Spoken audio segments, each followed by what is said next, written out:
Historicamente, gurias, a punição foi um dos primeiros símbolos associado a um raio. Então, mesmo nos tempos antigos, as pessoas sempre acreditavam que um raio era uma forma de Deus punir as pessoas na terra por fazer algo errado. Por quê? Porque esse raio vem do céu. Mas até lá então as pessoas começaram a crer que vinha do universo, que vinha de Deus. E foi com base nisso, gurias, que muitos mitos e histórias sobre raios começaram a se desenvolver, começaram a surgir.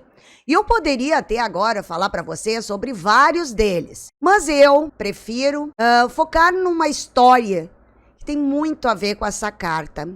É a história de Santa Bárbara, da Igreja Católica, que para mim faz muito mais sentido eu fazer essa analogia com a história da Santa Bárbara do que eu trazer um deus nórdico que não faz tanta referência para nós brasileiras, né? Santa Bárbara, ela nasceu numa cidade onde hoje se localiza a Turquia.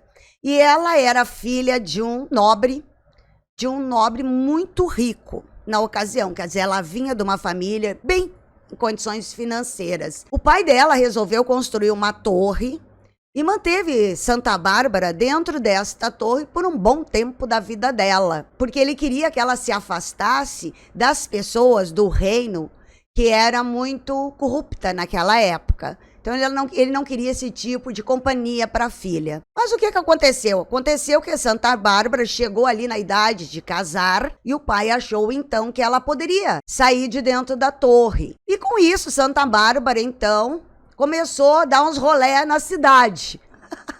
No lugarejo ali onde ela morava, ela começou e ela se interessou muito pela fé cristã. O pai dela ficou assim muito brabo dela tá se envolvendo com essa questão dos cristãos ali em volta, que estava muito em alta o cristianismo naquela ocasião. E aí o pai dela chegou e disse assim: vou te denunciar.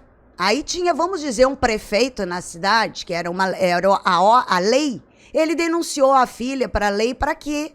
Para a lei, é a ordem, para que a filha fosse à praça pública renegar a fé cristã. Só que o que acontece? Santa Bárbara não renegou a fé cristã, pelo contrário, reafirmou. Aí o que aconteceu? Aconteceu que a Santa Bárbara, ela foi decapitada. Cortaram a cabeça da Santa Bárbara. E no momento que a cabeça dela é cortada, gurias, a cabeça rola ali no lugar que ela estava. Com isso, um raio vem e atinge o pai dela e mata na mesma hora.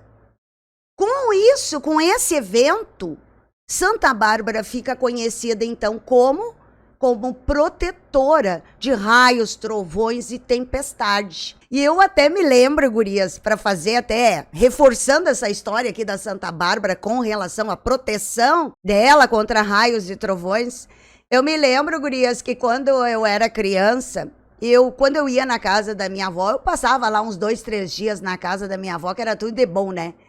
E aí o que acontecia? Quando o tempo se preparava para temporal, começava muitos trovões, a minha avó ficava apavorada, né? E fazia uma cruzinha de sal pedindo a Santa Bárbara que protegesse as pessoas dentro de casa e protegesse a casa.